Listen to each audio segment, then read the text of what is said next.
அந்த துறையில் நடைபெறுகின்ற அனைத்து விரும்பத்தகாத நிகழ்வுகளையும் சொத்து மாற்றம் சான்றிதழ் மக்கள் உன்னிப்பாக கவனித்துக் கொண்டிருக்கிறார்கள். தகுந்த பாடம் விரைவில் கற்பிப்பார்கள். ரத்து செய்யப்பட்ட பணிகளை மீண்டும் எப்பொழுது ஒப்பந்தம் கோரப்பட்டு மக்களுடைய அடிப்படை தேவைகளுக்கு இன்றியமையாத பணிகள் என்பதை உணர்ந்து அந்த திட்டங்களையும் நிதி நெருக்கடி என்று காரணம் காட்டி மறைந்தும் மறையாமல் மக்களிடையே வாழ்ந்து கொண்டிருக்கின்ற பெருந்தலைவர் காமராஜ் அவருடைய 124வது பிறந்த நாளை முன்னிட்டு அவருக்கு வீர வணக்கம் செலுத்தி அவர் எடுத்துக்கொண்ட தமிழகத்தின் வளர்ச்சிக்கு மேலும்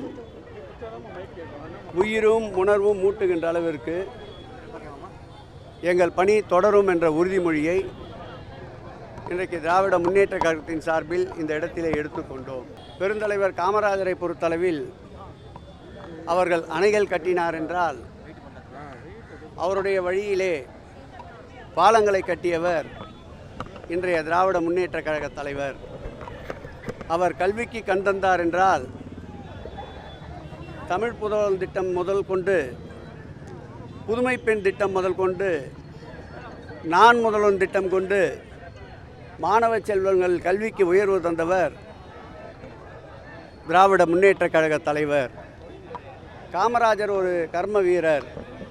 அவர் வழியிலே திராவிட முன்னேற்ற கழகத்துடைய தலைவர் கடமை வீரராக இன்றைக்கு பணியாற்றி கொண்டிருக்கின்றார். கலைஞர் அவர்கள் ஆட்சி காலத்திலும் சரி, மாண்புமிகு திராவிட மாடல் ஆட்சியுடைய நாயகனாக இருந்த திராவிட முன்னேற்ற கழகத்தின் எங்கள் உயிரினும் மேலான தலைவர் ஆட்சி காலத்திலும் சரி, காமராஜர் புகழுக்கு புகழ் சேர்க்கின்ற அனைத்து பணிகளையும் மேற்கொண்டிருக்கின்றோம்.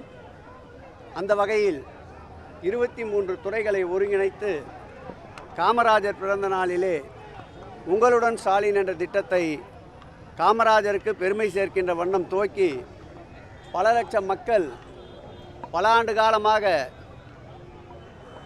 அமைப்பு ரீதியான இருப்பிடச் சான்றிதழ், சொத்து மாற்றம் சான்றிதழ், அதேபோல் ஜாதி சான்றிதழ், அதேபோல் வருமான சான்றிதழ், ஆதார் அட்டை போன்றவை கிடைக்காமல் பல ஆண்டு காலம் தவித்த மக்களுக்கு காமராஜர் பிறந்த நாளை முன்னிட்டு அறிவிக்கப்பட்ட உங்களுடன் ஸ்டாலின் திட்டத்தால் பல லட்சம் மக்கள் பயன்பெற்றது காமராஜர் நினைவை போற்றுகின்ற வகையில் அமைந்திருந்தது. அந்த வகையிலே காமராஜரின் புகழுக்காக எடுக்கப்பட்ட அனைத்து நடவடிக்கைகளும் காமராஜருக்காக காமராஜர் பிறந்த நாளை கல்வி வளர்ச்சி நாளாக அறிவித்த முத்தமிழ் கலைஞர் அவர்களுடைய நினைவை இந்த நேரத்தில் போற்றுகிறோம்.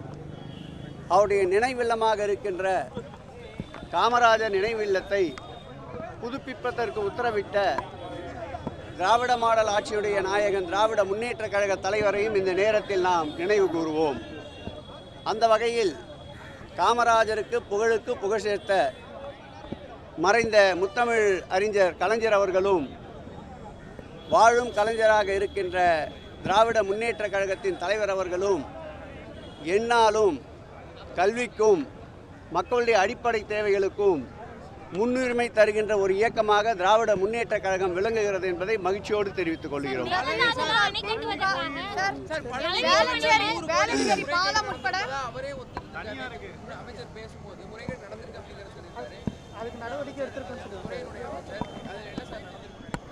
அந்த துறையில் நடைபெறுகின்ற அனைத்து விரும்பத்தகாத நிகழ்வுகளையும் சட்டமன்றத்தினுடைய மானிய கோரிக்கைகளே தெளிவாக எடுத்துரைப்போம். 100 நாள் கணக்கென்று வைத்திருக்கின்றோம்.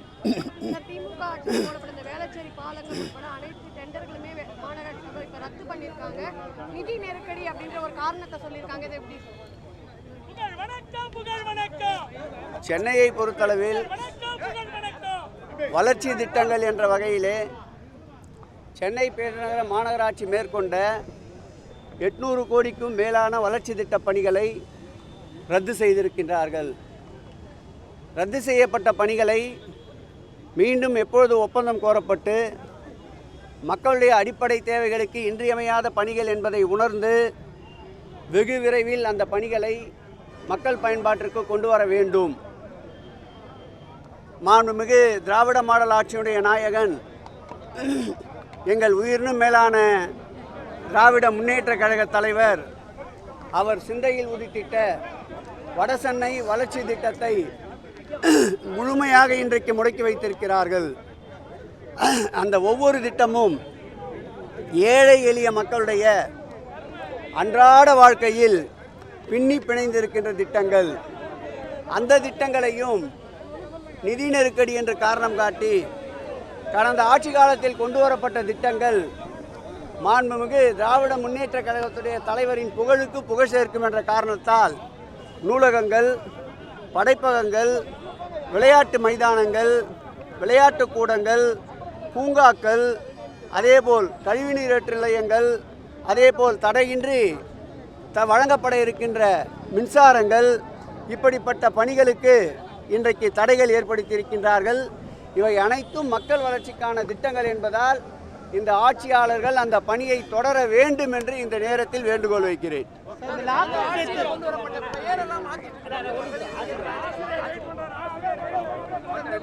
வெயில் அடிக்குதப்பா.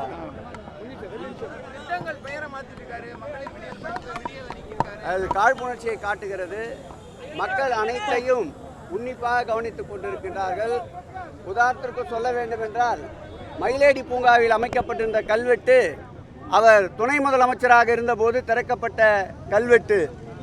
அந்த மயிலேடி பூங்காவுடைய கல்வெட்டை 2 நாட்களுக்கு முன்பு அகற்றியிருக்கிறார்கள். அதேபோல் ராயபுரம் மண்டலம் 5 எதிரிலே இருக்கின்ற முதல்வர் திருமண மாளிகையிலே பதிக்கப்பட்டிருந்த 2 கல்வெட்டுகளையும் அகற்றியிருக்கின்றார்கள். இப்படி கல்வெட்டுகளை அகற்றுவதால் மாண்புமிகு திராவிட முன்னேற்ற கழக தலைவருடைய புகழ் பணிகளை என்னாலும் மறைக்க முடியாது. கல்வெட்டுகளை வேண்டுமென்றால் அகற்றலாம். மக்களுடைய இதய சிம்மாசனத்திலே குடியிருக்கின்ற மாண்புமிகு தமிழக முதல்வருடைய பெயரை எதை வைத்து அகற்றுவார்கள், எதை வைத்து நீக்குவார்கள்? ஆகவே இந்த காழ்ப்புணர்ச்சியை மக்கள் உன்னிப்பாக கவனித்துக் கொண்டிருக்கின்றார்கள். தகுந்த பாடம் விரைவில் கற்பிப்பார்கள்.